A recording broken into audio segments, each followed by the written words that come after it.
Sa umaga nito mga kaibigan, ang pagsapot na ibig kong ibahagi sa inyo ay ang pagpapasalamat sa Diyos. Glory to God. Tunay mga kaibigan na nararanasan natin makapagpasalamat sa ating mga kapwa sa tuwing sila ay may nagagawang kabutihan sa atin.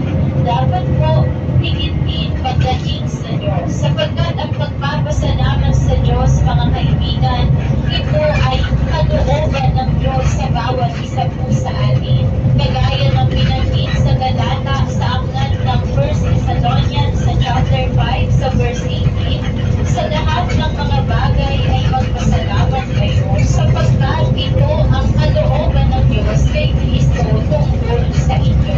Glory to God. Kaya napakalinaw mga kaibigan, ang pagpapasalamat sa Diyos, kalooban ng Diyos sa atin. Glory to God.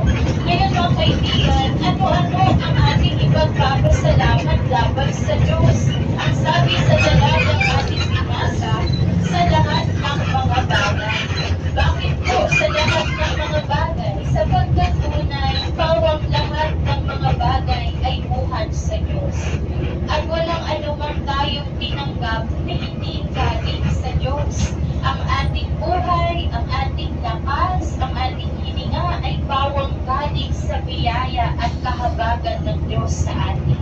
At kung ang ilan sa atin ay mayroong magandang kalagayan o trabaho, hindi natin pwedeng sabihin na ito lamang ay nakamit dahil sa aking galing at kahusayan.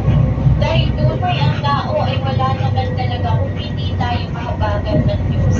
Kung hindi tayo pagkalooban ng Diyos ng karunungan, kung hindi tayo bigyan ng Diyos ng talento, ano ang magagawa ng tao?